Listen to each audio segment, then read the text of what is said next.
galera, tudo bem? Aqui com vocês é o professor Rafael Carlos, de Sociologia, da plataforma Gonçalves Dias.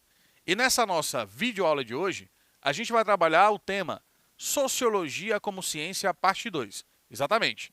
Essa é a parte final do conteúdo que iniciamos na aula anterior, que foi a parte 1.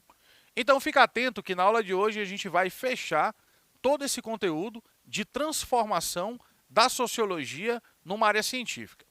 E para a gente poder trabalhar direitinho esse conteúdo, eu dividi em 5 tópicos a aula de hoje.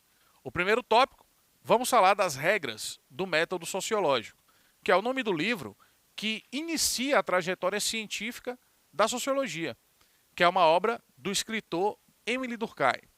Depois, a gente vai tratar do fato social, que é definido por Durkheim como objeto de estudo da sociologia. Depois, a metodologia da sociologia.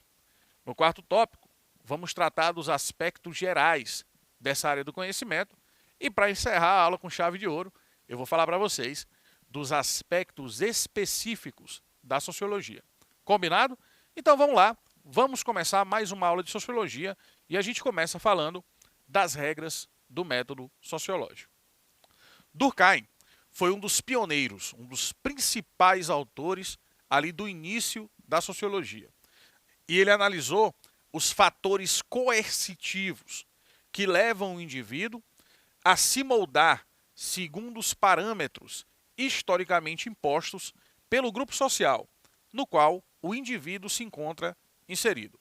Lembre-se que quando você nasce em um meio social, que já existe ali regras, valores, normas, hábitos, costumes. E tudo isso, com o passar do tempo, é transmitido para você através do processo de socialização. Quando você vai se acostumando a essas regras, valores, normas da vida social, a partir da sua vivência nas instituições, como a família, a escola, a igreja, daí por diante. Em 1895, ou seja, já no final do século XIX, Émile Durkheim publicou esse livro chamado As Regras do Método Sociológico, no qual ele elabora os fundamentos da sociologia como ciência. Na primeira parte dessa aula, eu falei para vocês sobre a importância de Augusto Comte, que foi quem preparou o terreno para que a sociologia pudesse ser hoje uma área do conhecimento, uma área científica. Só que quem concretiza, de fato, essa cientificidade da sociologia é o Émile Durkheim, lá no final do século XIX. E aí, nesse livro, chamado As Regras do Método Sociológico, Durkheim finalmente delimita, define, recorta um objeto de conhecimento para a sociologia. Toda ciência, para ser uma ciência, precisa ter definido um objeto de estudo, um objeto de conhecimento. Professor, o que significa objeto de estudo? É aquilo que aquela ciência estuda. Quando você pensa, por exemplo, na matemática, você pensa nos números, nas relações numéricas. Quando você pensa na química, você pensa nos elementos químicos da tabela periódica, você pensa nas reações químicas. Quando você pensa na sociologia, você tem que pensar no objeto de conhecimento dessa área. Geralmente, as pessoas pensam que a sociologia estuda a sociedade. Só que sociedade é um termo genérico, é um conceito abrangente, não é propriamente um objeto de estudo. Porque, de fato, o que a sociologia estuda, segundo Durkheim, são os fatos sociais, ok? Então, a partir de agora, você redefine aí na sua mente a ideia daquilo que a sociologia estuda. A sociologia não é o estudo da sociedade, mas o estudo dos fatos sociais, assim como a história é o estudo dos fatos históricos, ok? Sociologia é a ciência que estuda o fato social, os fatos sociais. Durkheim elabora a definição e delimitação do objeto de estudo da sociologia, que, como a gente falou, é o fato social ou são, no plural, os fatos sociais. Fato social é o instrumento social e cultural que determina a maneira de agir, pensar e sentir na vida de um indivíduo, Sempre lembrando que esse indivíduo ele está inserido numa sociedade. Ele está inserido no ambiente de vida coletiva, onde existem regras, normas, valores, hábitos, costumes que irão ser absorvidos ao longo do tempo por esse indivíduo, desde o início da sua socialização, ainda no seu primeiro ambiente, que é a família. Por isso que a gente fala que a família é o grupo social primário. A família é a instituição social primária. É a célula máter, a célula mãe da sociedade. Ok? E aí, para Durkheim, o fato social simboliza o conjunto de regras e tradições que estão no centro de uma sociedade, ou seja, que fazem parte daquela sociedade, daquele grupo, daquela vida coletiva. Assim, o fato social obriga o ser humano, o indivíduo, a se adaptar às regras sociais. A gente vive numa sociedade onde, antes da gente nascer, já havia regras, já haviam leis, já haviam hábitos, costumes. E ao longo do tempo a gente precisa aprendê-los para conseguir viver em sociedade. Por exemplo, você não nasceu sabendo que você tinha que tomar banho todo dia, que você tinha que escovar os dentes, que você tinha que fazer a sua higiene. Os hábitos de higiene, eles são aprendidos ao longo do tempo, desde quando a nossa família, nosso pai, nossa mãe ou a pessoa que cuidou de nós, vai desde muito cedo ensinando isso para a gente, nos habituando a essa higiene diária. E aí, com o passar do tempo, você assimila.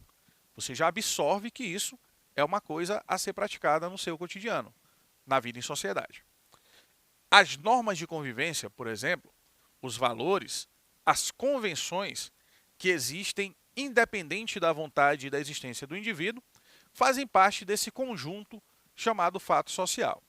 E ainda há pouco, no slide anterior, eu te falei que o fato social tem a ver com a nossa forma de agir, de pensar e também de sentir.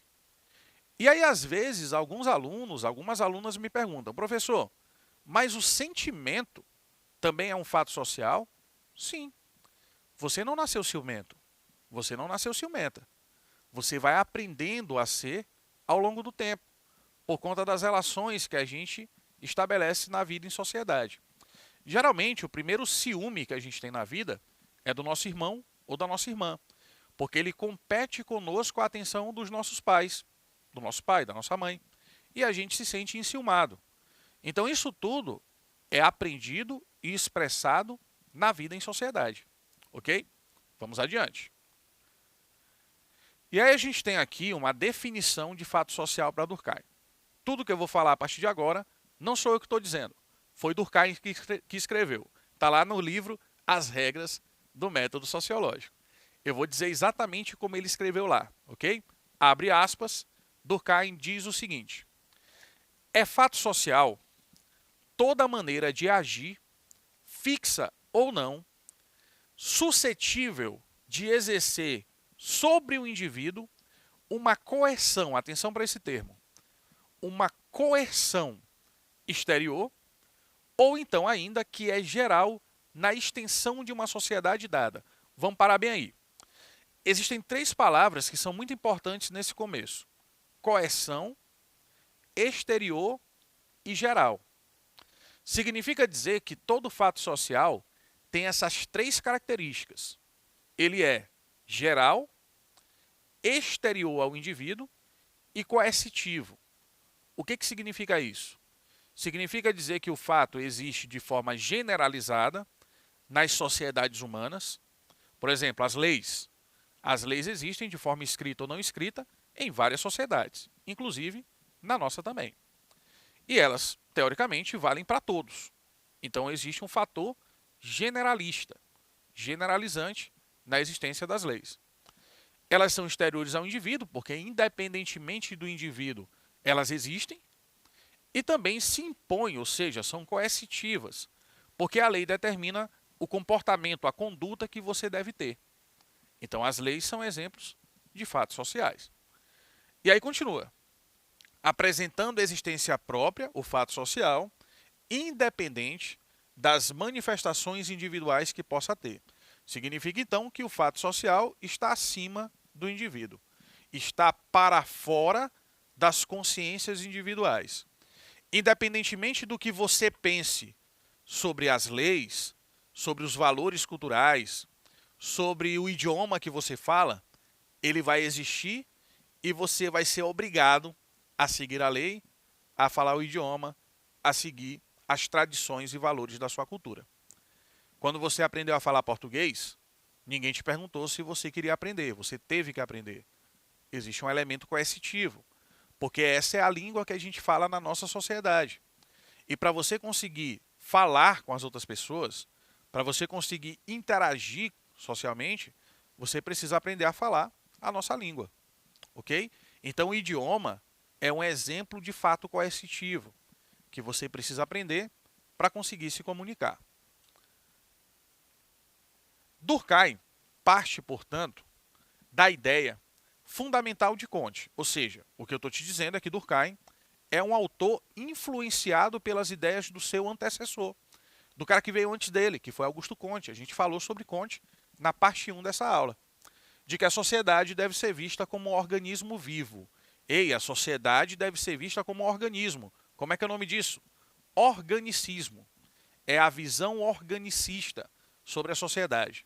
Da mesma forma que eu e você temos um coração, fígado, rim, pâncreas, ou seja, nós temos órgãos, a sociedade também os tem. Só que os órgãos da sociedade são as instituições. É a família, a escola, a igreja, o Estado. E para a sociedade poder funcionar, as instituições também precisam funcionar. Precisam transmitir aos indivíduos a consciência coletiva, as normas, valores, hábitos e costumes que fazem parte da vida em sociedade. Também concordava Durkheim com um pressuposto, com a ideia de que as sociedades apenas se mantêm coesas. Atenção para esse termo. Coesão, copia no teu caderno. Coesão social significa viver numa sociedade onde existe ordem, onde existe harmonia. Então a coesão, quando de alguma forma compartilham sentimentos e crenças em comuns. A partir do momento que a gente compartilha crenças, valores, costumes e sentimentos em comum, a gente tenta viver, a gente consegue viver numa sociedade que é mais uniforme, numa sociedade que é, portanto, mais coesa, ok? Essa é a ideia do Emile Durkheim. E a metodologia de Durkheim também tem a ver com essa influência do positivismo de Augusto Comte, das teorias do seu antecessor. O pressuposto do método sociológico, ou melhor, os pressupostos, no plural, do método sociológico são o seguinte. Primeiro, os fatos sociais devem ser tratados como coisas. Copia essa frase aí no teu material. Os fatos sociais devem ser tratados ou devem ser estudados como coisas. Aí eu te pergunto, o que é uma coisa? Isso mesmo, uma coisa pode ser qualquer coisa, uma coisa é um objeto. O que Durkheim quer dizer é o seguinte, ao estudar o fato social, você deve tê-lo como um objeto. Se é um objeto, significa dizer que tu não tem que ter sobre ele qualquer tipo de sentimento, de emoção, de opinião. Você tem que se livrar disso, se livrar da subjetividade e tratar o fato com objetividade. A análise dos fatos sociais exige reflexão prévia e também fuga de ideias preconcebidas. O que são ideias preconcebidas? É o mesmo que preconceitos, pré-noções, ok? Então a gente precisa escapar dessas ideias preconcebidas para conseguir analisar corretamente o fato social, de maneira objetiva e também de maneira neutra, ter aquilo que se chama de neutralidade científica. O que significa tratar os fatos como coisa? Já falei para ti, não custa nada a gente reforçar. Para Durkheim, é coisa tudo aquilo que é dado e que se impõe à observação. Os fatos, portanto, precisam ser observados. Eles são um objeto de conhecimento. Por isso, devem ser tratados como coisas, ok? Durkheim, nesse sentido, é essencialmente objetivista, empirista e indutivista. Vamos resumir todas essas características numa só? Objetivista, empirista, indutivista. Resumindo, ele tem uma visão cientificista. Durkheim é o mais cientificista dos autores clássicos da sociologia. É aquele que vai dar mais valor a essa questão do método científico, certo? Baseado nesses ideais da objetividade, do empirismo, da observação, ok? Então é isso que a gente quer dizer quando fala que Durkheim é objetivista, indutivista e empirista. Na verdade, ele é um grande defensor do método científico, da visão científica sobre o estudo dos fatos sociais, da realidade social. O sociólogo, ao estudar os fatos sociais, deveria despir-se, ou seja, deveria abrir mão de todo o sentimento e de toda a pré-noção que ele tem em relação àquilo que ele estuda, em relação ao seu objeto de estudo. O pesquisador deveria, portanto, definir precisamente as coisas de que se trata o estudo, de uma maneira imparcial, sem demonstrar sentimentos, opiniões ou pré-noções, mas tratando o fato de maneira puramente objetiva. Afastar todo dado sensível que corra o risco de ser demasiado pessoal ao observador. Na sociologia, o foco não é o sociólogo, é aquilo que ele estuda, é o fato social. Por isso é necessário essa postura científica, essa postura de objetividade na visão de Émile Durkheim, ok? E dentro do método sociológico, existe o que chamamos de aspectos gerais e também os aspectos específicos do método da sociologia. Os gerais são bem fáceis. Isso aqui é tranquilo, você vai aprender tranquilamente, tenho certeza. Os aspectos gerais são os mesmos de todas as ciências, principalmente das ciências da natureza. Sim, as ciências da natureza, física, química, biologia. Porque no começo da sociologia, houve a tentativa de aproximar a sociologia metodologicamente dessas áreas de conhecimento. O que quer dizer isso? Houve a tentativa de fazer com que a sociologia seguisse o mesmo caminho de estudo que a física tinha, que a biologia tinha também. Aquele estudo estritamente científico dos seus objetos de conhecimento. Por isso que a gente disse que havia naquele momento uma aproximação do método das ciências sociais, da sociologia, com o método das ciências naturais, como a biologia, a química e a física. E essas ciências, elas têm o quê? Objetividade e a neutralidade científica, ou pelo menos a busca de uma neutralidade, de uma imparcialidade ao tratar de seus objetos cientificamente. Para as ciências naturais, isso é mais tranquilo, é mais adequado. Para a sociologia é mais difícil, porque o sociólogo também está inserido na sociedade. Ele também tem seus valores, suas crenças, tem sua formação, e é muito mais complicado esse estranhamento em relação aos fatos sociais do que, por exemplo, o estranhamento do químico em relação a um composto químico ou a uma experiência química, ok? Então é difícil, mas é uma coisa que deve ser tentada. Na visão de Durkheim, a objetividade e a neutralidade precisam ser características do método sociológico. E para a gente poder fechar a aula de hoje, os aspectos específicos. E aqui eu vou te ensinar, vou te dar uma dica, te ensinar um macete para você não esquecer. Os aspectos específicos são 4, tá? É um pouquinho mais. E aí, para você nunca mais esquecer, é só você lembrar de uma coisa que muita gente gosta: doce. O doce da sociologia são os 4 aspectos específicos do método. Por que é doce? Porque se você juntar as iniciais, forma a palavra doce, como eu deixei destacado aqui de vermelho, ok? Então, olha só. O método sociológico apresenta como aspectos específicos o doce. D, de descrição. O, observação. C, comparação. E E, de estatística. Você percebe que aqui existe também matemática na sociologia, né? A estatística é parte da matemática e faz parte também dos estudos sociológicos. Com essas 4 características específicas do método, a gente encerra mais uma aula de sociologia. Muito obrigado pela atenção de todos e a gente se vê numa próxima videoaula. Tchau, tchau.